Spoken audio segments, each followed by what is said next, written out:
O sistema de segurança mais robusto do planeta, tipo aquele que protege desde servidores de bancos internacionais até infraestruturas críticas de governos inteiros, bom, ele pode ser derrubado. E a arma para esse feito não é um malware hipercomplexo de gigabytes desenvolvido por um exército de hackers estatais. É um arquivo de texto tão pequeno que caberia perfeitamente num único post curto de rede social. Menos de 800 bytes. O que, em termos de engenharia de software, beira o inacreditável, né?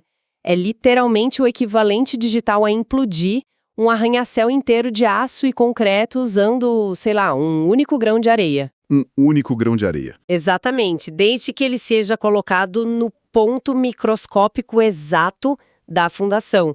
E a magnitude do problema é exatamente essa quando a gente disseca essa vulnerabilidade, que ganhou o apelido de copy-fail. O código oficial de rastreamento é o CVE 2026-31431, e estamos falando de uma falha crítica de escalonamento de privilégios plantada diretamente no núcleo operacional, o kernel do Linux. Bom, a nossa missão neste mergulho profundo de hoje é desvendar essa mecânica. Entender como um script com pouco mais de 10 linhas consegue, com uma precisão cirúrgica, quebrar o sistema operacional que, na prática, roda a internet inteira. Porque, à primeira vista, parece mágica. Como algo tão minúsculo consegue dobrar uma arquitetura desenhada para ser impenetrável. Então, para entender esse colapso, o primeiro passo é olhar para o calendário e ir para o contexto histórico da coisa. As análises independentes de segurança demonstram que essa falha não é uma regressão recente, sabe? Não é um erro que foi introduzido numa atualização da semana passada. Não foi um vacilo recente, então. Não, de jeito nenhum. Esse código defeituoso foi integrado ao kernel do Linux lá em 2017. As grandes distribuições que formam a espinha dorsal da nuvem moderna, tipo Ubuntu, Amazon Linux, SUSE, Red Hat, Arch, elas operaram com essa bomba relógio adormecida em seus núcleos por quase uma década. Quase 10 anos com uma porta dos fundos aberta à vista de milhares de desenvolvedores? E as cronologias de descobertas revelam um detalhe fascinante sobre isso. Essa vulnerabilidade, que foi descoberta oficialmente no final de março de 2026, mais precisamente do dia 23, ela não foi encontrada por olhos humanos. Isso é loucura, né? Total. Milhares de engenheiros revisando esse código aberto por anos e não notaram absolutamente nada de errado. Foi uma inteligência artificial que finalmente conectou os pontos e soou o alarme. O que levanta uma questão bem importante sobre como nós auditamos código hoje em dia. Nós, humanos, tendemos a analisar blocos lógicos. O engenheiro, ele lê uma função e pensa, bom, isso aqui faz a criptografia, parece tudo certo. Mas a inteligência artificial não faz uma leitura superficial. Ela vai mais fundo. Bem mais fundo. Os relatórios de pesquisa apontam que a IA utilizou uma técnica de execução simbólica profunda. Ela mapeou todos os estados possíveis da memória e todas as interações obscuras entre os diferentes componentes do sistema, algo que o cérebro humano simplesmente não tem capacidade de manter na memória de curto prazo simultaneamente, sabe? Ela viu a falha porque ela literalmente simulou o caos. Vamos desempacotar isso porque a escala dessa simetria me deixa perplexo. Os dados mostram que o exploit, o código de ataque em si, é um script Python de meros 732 bytes. O arquivo minúsculo. Sim, existem versões equivalentes em C, claro, mas o princípio é o mesmo. É um código altamente otimizado, que não precisa de acesso à internet para puxar bibliotecas extras, não precisa de ferramentas de depuração. Como uma quantidade tão ínfima de instruções consegue dominar um sistema que tem milhões de linhas de código defensivo? A resposta está na escolha milimétrica do alvo.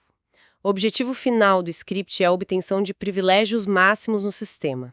E a porta de entrada para essa transformação, por mais irônico que seja, está num dos componentes que deveria garantir a segurança máxima. A própria segurança vira a arma. Isso. A API de criptografia do kernel, focada em operações avançadas naqueles módulos conhecidos como AFALG e AEAD. O tamanho diminuto do script se deve ao fato de que ele não tenta, quebrar a criptografia usando força bruta. Isso exigiria um poder computacional gigantesco. O que ele faz é explorar uma falha na forma como a própria API gerencia a memória RAM durante o processo criptográfico. Pera, vamos desacelerar um pouco aqui. O problema, então, não é a matemática da criptografia em si, mas a logística de como os dados são movidos durante o processo? O que é fascinante aqui é exatamente essa distinção. A criptografia funciona perfeitamente. O defeito é totalmente logístico e nasceu de uma cultura de desenvolvimento bem específica da época, lá de 2017. Naquele tempo, o boom da computação em nuvem e dos containers estava no auge. Todo mundo querendo otimizar tudo. Exatamente. Cada megabyte de memória RAM economizado num servidor significava milhões de dólares poupados numa escala global. Até 2017, a mecânica dessa API de criptografia era bem conservadora. O usuário enviava um dado de entrada para um espaço de memória A.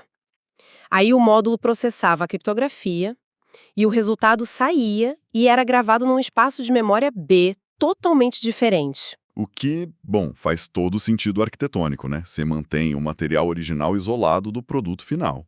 Mas, em nome da tal performance e da economia de RAM, mudaram a regra do jogo. As análises da época mostram que a nova implementação decidiu que, para economizar espaço e ciclos de processamento, o resultado da operação deveria sobrescrever diretamente o mesmo espaço de memória do dado original. Notificação in place. Excelente para performance, mas catastrófica para a segurança se as checagens não forem perfeitas. Os desenvolvedores alteraram o fluxo dos dados, mas esqueceram de adicionar uma validação fundamental nessa nova rota. Faltou o fiscal da obra. Literalmente, ninguém programou o sistema para parar e perguntar ao kernel se o usuário que pediu essa operação criptográfica realmente possuía privilégios de administrador para alterar aquele bloco de memória específico onde eles estavam prestes a gravar o resultado. É uma falha monumental de premissa. É tipo como um restaurante drive-thru que, para bater a meta de tempo de atendimento, institui uma regra de jogar a comida direto pela janela do carro que está passando. Só que o atendente simplesmente para de olhar quem está dirigindo e se aquele carro realmente foi o que fez o pedido. Eles só presumem que, se o carro está na fila, ele tem o direito de receber a comida ali. Se conectarmos isso ao cenário maior da arquitetura do Linux, a sua analogia do drive-thru ganha um elemento ainda mais perigoso.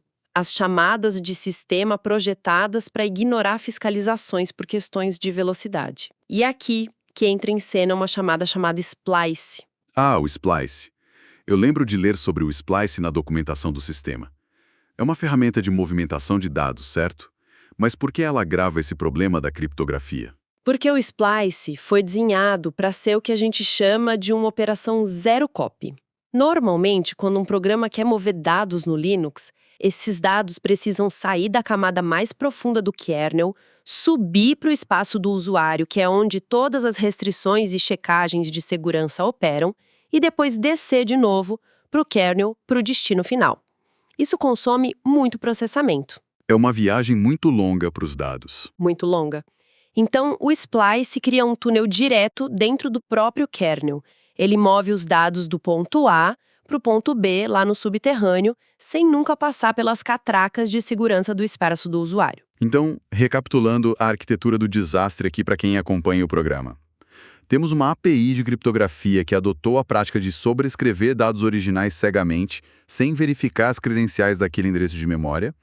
E, combinando isso, temos o splice, um túnel expresso subterrâneo que entrega os dados ignorando as catracas da superfície. Mas vem cá, me explica uma coisa. Sobrescrever a memória do próprio input não gera apenas um travamento no sistema? Como o atacante transforma um erro de sobrescrita cega num acesso de administrador supremo? Essa é a parte que eleva o exploit a uma verdadeira obra de arte da engenharia reversa. O alvo do atacante não é um arquivo qualquer. O túnel do splice é direcionado para um dos binários mais protegidos de todo o sistema, o utilitário SU, de Switch User. Todo mundo que opera servidores sabe que o SU tem uma característica muito especial. Quando ele é executado, ele sempre roda com os privilégios máximos do sistema, independentemente de quem o chamou. Claro que, para não entregar as chaves do reino de graça, ele exige a senha do administrador. Exato. O sistema operacional é desenhado para permitir que qualquer usuário leia o arquivo SU até para poder executá-lo, mas é fisicamente impossível para um usuário comum alterá-lo lá no disco rígido. A permissão de escrita é bloqueada em nível de sistema de arquivos.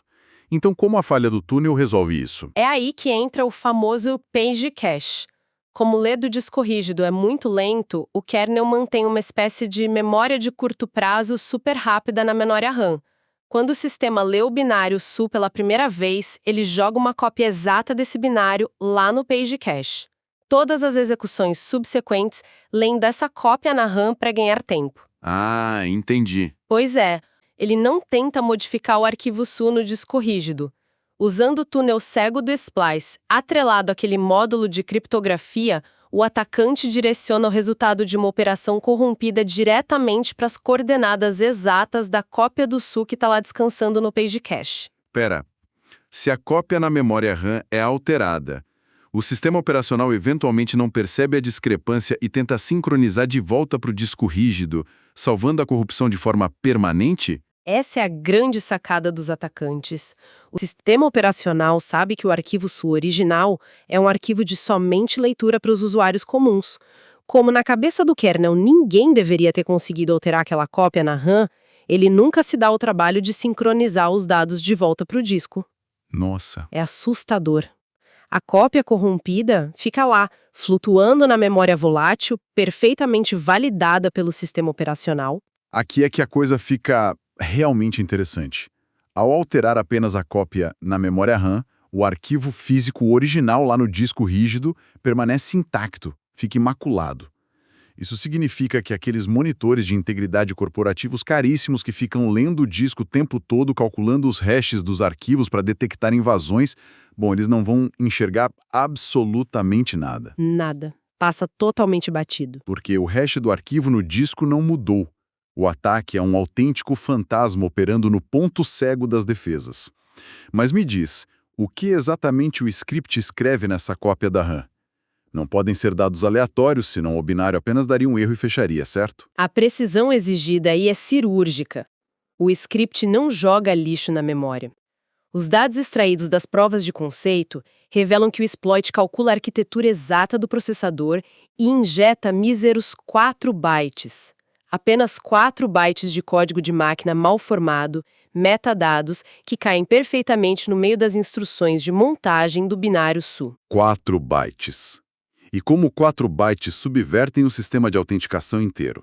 Mecanicamente, o que está acontecendo lá dentro do processador quando o usuário roda esse SU alterado? A gente precisa olhar para a linguagem de máquina, sabe? O nível mais baixo de operação. Dentro do código do SU, existe uma verificação lógica que, traduzida para a linguagem assembly, seria algo como uma instrução de comparação seguida de um pulo condicional tipo verifique se a senha está certa, se não estiver, pule para a tela de erro e negue o acesso. Certo, a porta de segurança padrão. Isso. O que aqueles 4 bytes injetados fazem é sobrescrever exatamente essa instrução de pulo. Na maioria das arquiteturas detalhadas nos testes, eles substituem a checagem por instruções conhecidas como NOPs, No Operation, que literalmente mandam o processador não fazer nada e passar para a próxima linha, ou forçam um pulo incondicional direto para aprovação. Caramba, é como se o fluxo de execução do programa fosse um trem nos trios e a checagem de senha fosse uma bifurcação. Os 4 bytes do ataque descarrilam o trem da bifurcação que exigiria a senha e o forçam de volta para o trilho principal que diz acesso concedido. A CPU lê a instrução modificada na RAM, acha que não precisa fazer checagem nenhuma e simplesmente entrega um terminal com poderes totais para o atacante. Sem senha, sem registros de falha, sem alterar nada no disco. É um pesadelo silencioso. E como esse ataque é totalmente residente na memória RAM, cria-se uma dinâmica um tanto paradoxal na hora da mitigação. Pensa assim, se um administrador de rede notar um comportamento anômalo e reiniciar o servidor inteiro de forma preventiva, a memória volátil é apagada. O page cache é limpo. e aquela cópia corrompida do sul desaparece no éter. O sintoma imediato é vaporizado. Resolve a infecção do momento, mas a vulnerabilidade arquitetônica lá no kernel continua lá assim que a máquina volta a ligar. O sistema reinicia limpo, mas a porta de trás continua escancarada. O atacante só precisa rodar o script de 800 bytes novamente, o que leva 1 milissegundo. O que nos leva ao real pesadelo disso tudo, a infraestrutura compartilhada. Pensando nos ambientes de nuvem modernos, onde dezenas ou centenas de ambientes virtuais diferentes dividem o mesmo hardware físico, bom, as implicações de corromper o page cache são simplesmente catastróficas. E esse é o ponto crucial de ruptura. O mercado inteiro de provedores de nuvem baseia-se em containers e máquinas virtuais leves para isolar os clientes. A promessa comercial é que um processo rodando no ambiente virtual A nunca vai interferir no ambiente B.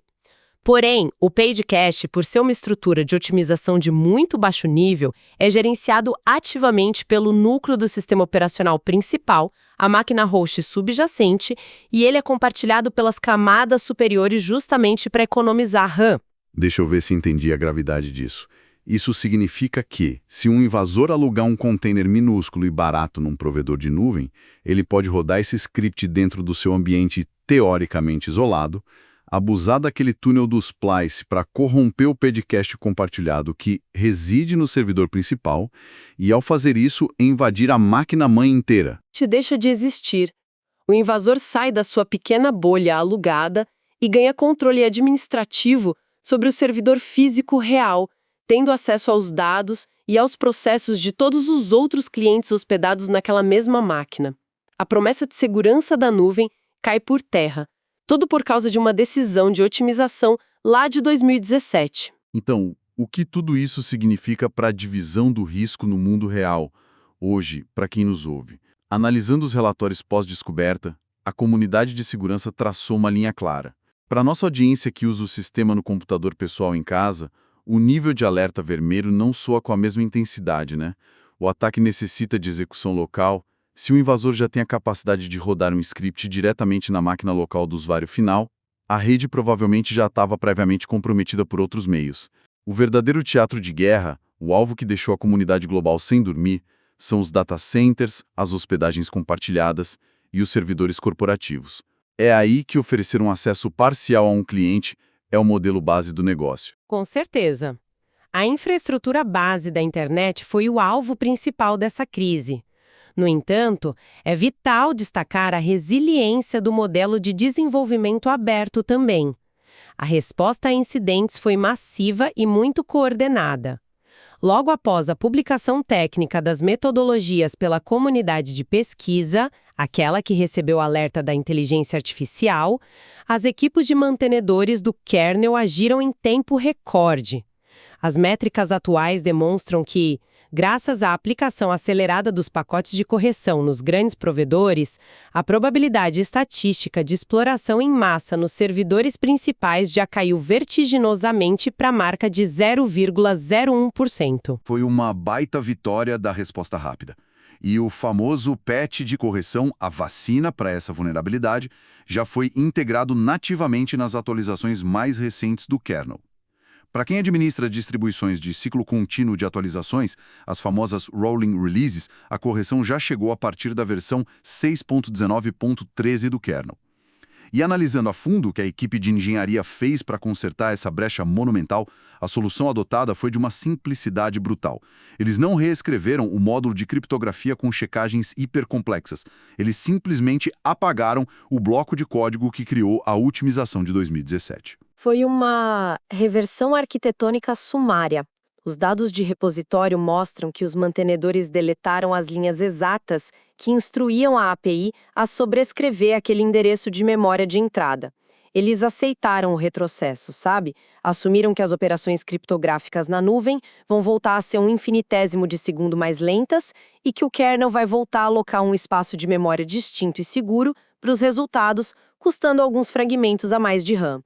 O muro de contenção foi restaurado, mas ao custo daquela performance extrema. Aquela clássica sabedoria técnica de que sacrificar a segurança no altar da performance acaba custando muito mais caro no longo prazo, né? Mas a gente sabe que atualizar o núcleo do sistema operacional em infraestruturas gigantescas ou em equipamentos médicos e industriais defasados não é uma tarefa trivial que se resolve numa tarde. Para esses ambientes onde o patch oficial é inviável a curto prazo, as documentações técnicas oferecem soluções provisórias bem essenciais. Para os sistemas estagnados, a mitigação baseia-se na contenção de danos focada. A diretriz técnica unânime é a desativação forçada do módulo criptográfico afetado, o AFALG. Administradores podem alterar os arquivos de carregamento de módulos do sistema para declarar o status dessa ferramenta como falso, bloqueando seu carregamento logo na inicialização. Essencialmente, arranca-se a ponte defeituosa. Ao desativar o módulo de criptografia que permite a sobrescrita, o túnel expresso que atacava a memória RAM perde o seu ponto de origem. Uma verdadeira amputação de emergência para salvar o paciente. Refletindo sobre a jornada completa dessa falha, a ironia histórica é avassaladora, viu? A obsessão corporativa por raspar cada centavo de custo de hardware em 2017, comemorando a economia de minúsculos bytes de memória RAM, acabou financiando a quebra de confiança de toda a infraestrutura base de dados global em 2026. A lição imutável que fica para a arquitetura de sistemas é que verificações de permissão e limites de segurança nunca podem ser ignorados por mera conveniência. E sintetizando toda essa cadeia mecânica que a gente detalhou hoje, a elegância do ataque impressiona bastante pelo minimalismo. A gente começa com a ausência de uma verificação de credenciais num módulo focado em velocidade. Isso permite que um script de menos de 800 bytes use um túnel expresso subterrâneo do sistema para burlar as catracas de segurança. O alvo não é o armazenamento físico, mas a cópia etérea de um gerenciador de identidades na memória RAM volátil. Com uma injeção matemática de apenas 4 bytes no local exato do processamento lógico, uma exigência de senha de administrador se converte no equivalente a uma porta sem fechadura. E, de repente, as barreiras de isolamento de milhões de dólares de um provedor de nuvem são dizimadas, e tudo isso sem alterar um único bit de dados permanentes no disco rígido para não acionar nenhum alarme de integridade. A tempestade cibernética perfeita, orquestrada em poucas linhas e descoberta apenas pelo olhar alienígena de uma inteligência artificial simulando as profundezas do código. O copy-fail operou nas sombras de um dos projetos colaborativos mais revisados pela humanidade por quase uma década. E para nossa audiência que acompanhou esta dissecção mecânica conosco, a reflexão mais perturbadora ultrapassa o código que foi corrigido hoje. O desenvolvimento das tecnologias que sustentam o mundo moderno é um mosaico dessas minúsculas escolhas e atalhos históricos. Sem dúvida. É algo para se pensar. Quantas outras otimizações geniais de performance, feitas no passado por engenheiros celebrados, não estão silenciosamente cimentadas neste exato momento nos alicerces das nossas redes globais de saúde, no roteamento das bolsas de valores ou no controle automatizado das nossas matrizes energéticas? O grão de areia quase derrubou o arranha-céu digital porque os inspetores humanos não conseguiam enxergar a tensão microscópica no material. A verdadeira provocação que fica hoje é essa. O que mais está prestes a ruir de forma invisível nas nossas fundações, esperando que uma nova geração de inteligências artificiais conecte os pontos antes que as intenções erradas percebam a rachadura na parede. Continuem exigindo a prova técnica das certezas absolutas dos sistemas que os cercam. Até o nosso próximo mergulho profundo.